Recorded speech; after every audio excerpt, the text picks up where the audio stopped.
Princess K podcast show. Your host, Princess Kingsman. Okay, this is part 3, okay, of trauma. Okay, so like we were saying in part 2, you need to look inwards, do some shadow work. That's how you start to heal yourself. Ask people, people you trust that can be honest with you, not lie to you. We all need that friend that doesn't bullshit, that tells you the truth. And to be honest with you, there's not a lot of truthful friends out there. They're very few.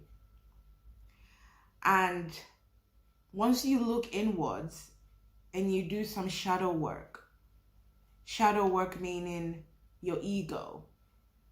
Why do you react the way you do? If somebody comes up to me now and says, oh, you're a bitch, you're a prostitute, you're this, you're that, you're a coward, you're this, do you think you're all this? And then, somebody comes up to me and tells me that, how I react will depend on what I've been working on, whether I've been healing my shadow self and my ego death and spiritual awakening. If I don't react and tell that person that that person is projected, okay? Because that person sees something in you that, sorry, it's an invisible fire. That person sees something in you that they want for themselves or they are trying to work on, but they don't know how to. So instead of being inspired by you and learning from you, others will want to project onto you, make you feel bad for that, for accepting yourself, for accepting your shadow self. Now, the way people do that is they project, okay? And if you don't react and you tell that person you're simply projecting, all these things you're calling me out on is something that you do on a daily basis in your own corner where nobody sees you, right? But if you react in an angrily way, like, oh, who do you think you're talking to? I'm not a prostitute. I'm not. It means you believe what she's saying or what that person is saying. And when you react like that, that's what they want. They want you to react. They want to get your feathers ruffled. And you're giving in to that energy, because then they're taking that energy for themselves. And they've already accomplished what they wanted, because they want to see you rattled up. And when they see that you're not rattled up, it gets them even more angry, like, ugh! I wanna, why is she not reacting to my drama? Let me tell you, sometimes we are drama queens, okay? We are drama queens in the way we react to things. We're very dramatic to a certain level. So, and that's one way to start. Look within yourself. What don't you like about yourself and why don't you like it? Trace it back. Because the majority of us don't like our bodies, our tummy, our face or nose or lips or whatever. We don't like it because we were brought up to not like that part of ourselves. No child is born with insecurities. It's being projected onto them by the people that are supposed to raise them and protect them. And especially when you don't stand up for your child. If you don't stand up for your child won't be able to stand up for themselves, because you're teaching them to allow people to walk all over them. And that is where trauma comes in, because you, on the other hand, you were not dealing with your own issues, so therefore you can't help your daughter or your child deal with their issues. I'll give you an example, okay? So there was an example of something that happened at my child's school. She was being bullied, okay? Little nitpicking, Some kids, there was one particular kid that, called my daughter a demon because she's brown skinned. And then there was another one that said she looked like a boy. So I said, you know what, that's it. And it started affecting her because, she before, this was a long time ago. She doesn't like wearing trousers. She doesn't like having her hair not hair. She likes to have long hair because she wants to show everyone that she's a boy. She's not a boy, she's a girl, okay? Mentally, she has already recorded it. And she started having that, oh, but mommy, am I beautiful? She'll stand in front of the mirror. I said, no, baby girl, you are beautiful. Don't allow nobody from no school to do that to you. I had to get the police involved. And that was because I had tried to report it to the school and the school was not doing anything. So I thought, okay, I'll file a police report. And I did. And I had to confront the parents of that child that your child did this, your child did that. But instead of apologizing first, they were siding her that, oh, she's just talking. And I told her, I said, that's not a conversation. No child is going to say to another child that you're a demon if it's not already been said in their home. So I told the parent of that child, I said, so that means that is what you discuss in front of your children to your husband. That is what you discuss. You discuss brown-skinned people. You don't like brown-skinned people. You're discriminative. And that is where your child got that word from. Because that's what you say about brown-skinned people. You see what I'm saying? It all goes down to the parents. The house you were brought in.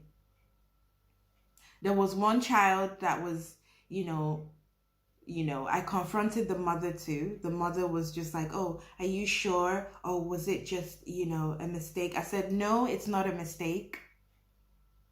It is not.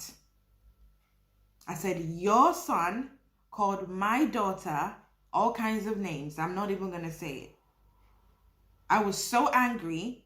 I told her, I said, if you don't talk to your son about what he said to her, I have the mayor of Wigan on speed dial. Or we can take it to court. Or we can even file a police report if that's what you want. I'm ready to do anything for my baby girl. Because I don't want her to go through what I went through. Because when I was bullied, nobody stood up for me until it was too late. Nobody stood up for me. My family never stood up for me when I was bullied. They never did. And I want to be that mom that is not going to take shit from any other kids or any other parents. Because we all have our own way of raising our own kids. I've got my way of raising my own baby girl, and it's been working for me. They have their own way of raising their own kids, and it's obviously working for them, either in a good way or in a bad way.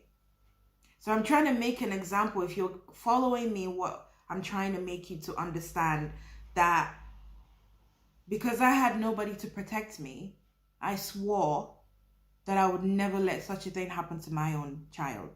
I'm going to fight it with the last drop of my blood. And so now that's been sorted out, but I had to have a conversation with the school. I'm not going to tolerate any child calling my child a certain name. I'm not going to do it. It's because those kids are being brought up in homes where the majority of their parents are racist. They are discriminative. And they pass that on onto their child. either doing it knowingly or unknowingly. And that child will come to school and say those things to other kids. It's because they're getting it from home. That's why I always tell people, when people ask me, how do you think bullying can be stopped? Teachers can't do anything because they're not the one raising, it's not their kids. It's the parents that you need to talk to. They are the ones that have the power to talk to their child. But I tell you what most parents do.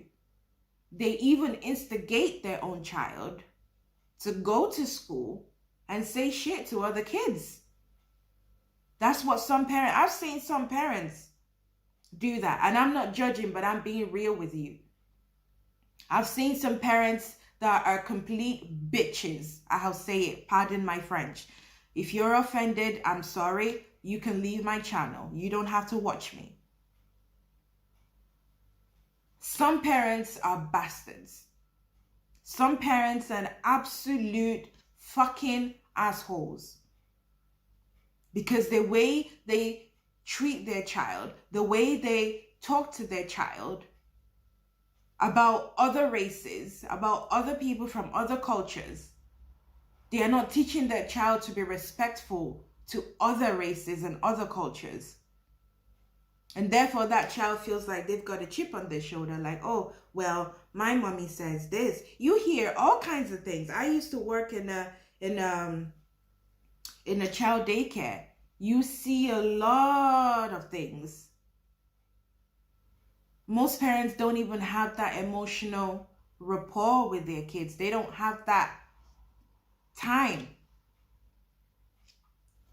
They don't have that bond, that intimate bond, that closeness. So that was what made me to be like, nah. As long as I am alive, nobody's gonna bully my child. Hell nah. It ain't gonna work. Because I'm a type of woman that you won't see me coming. You will never see me coming. If I'm coming to confront you about my child, you won't see me coming. Because I'm not gonna do it in the way you think I'm gonna do it. I'm gonna calm down first and talk to you, try and reason with you, to try and make you understand that your child is being completely disrespectful. That situation was handled anyway, because they realized that I'm not here to play.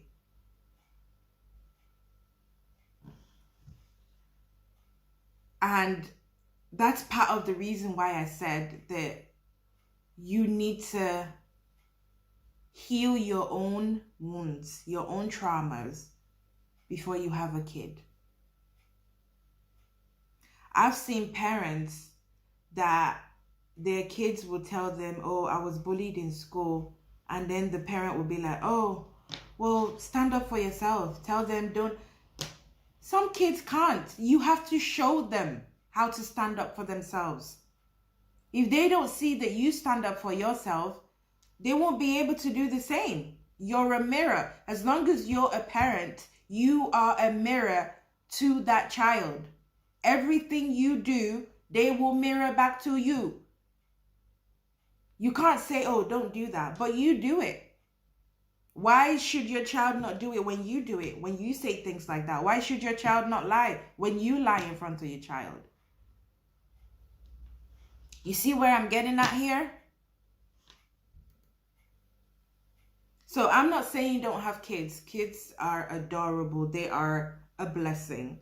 And sometimes they can be a curse. Sometimes they can be a burden. Okay? I said it there.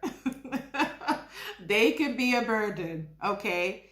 And they can be very stressful. Okay? Raising a kid back in the 1960s and the 1950s, like it wasn't so hard because life was much simpler. When I mean simpler, I mean there was no social media or mobile phones or internet. I mean, when I was telling my child, she's like, what? You don't have internet? I was like, of course I did. I played outside, played all the games, Back in Nigeria where I came from, you play on the street and be doing 10 10 10 10. Those who remember, from the Yoruba culture, those who remember, I used to do 10 10 10 10. We'll play Ludo, all kinds of things. I missed my childhood. I still wish, I was there. No offense, technology and all. But it's much, much challenging to raise a kid now because of the world we're living in. And because parents don't raise their kids right. They don't heal from their pain. They don't deal with their pain before having a kid. Having a kid can cause psychosis. Some people have gone through postmortem depression. It happens after you've given birth to your child. I had it. And I'm going to tell you more about that in my latest project that I've been working on called Reflections. Okay. The release date is February. All right. I don't know when in February. I just know it's in February. Okay. So that's all I have for today. And this goes to both parents, even single moms. It goes to mom, dad, uncle, aunties, cousins, nephews, nieces. You need to heal before you have a child, because you will end up messing that child up if you're not careful. It's very easy to mess a child up, especially when you've not healed. It is very easy. It's not a hard thing. So I beg you, in the name of God, in the name of the light, in the name of the divine realm, heal before you have a child. Heal, please, because it is detrimental to their psyche. Kids have a psyche, and you can damage that psyche very easily because they're very sensitive, they're very intellectual, they're very smart. Most kids are reincarnated. I'm going to talk about reincarnation. Excuse me. Bless me. I'm going to talk about reincarnation as well. A lot of people need to know about reincarnation. It is real. It is mysterious, but it is real. Most kids that come back nowadays, they're reincarnated. Bullying can go so far as to making a child want to take their own life. This is why I said it is very important. Heal your trauma. If you can't heal all of it, heal most of it. Because in life, you learn as you go. Heal most of it.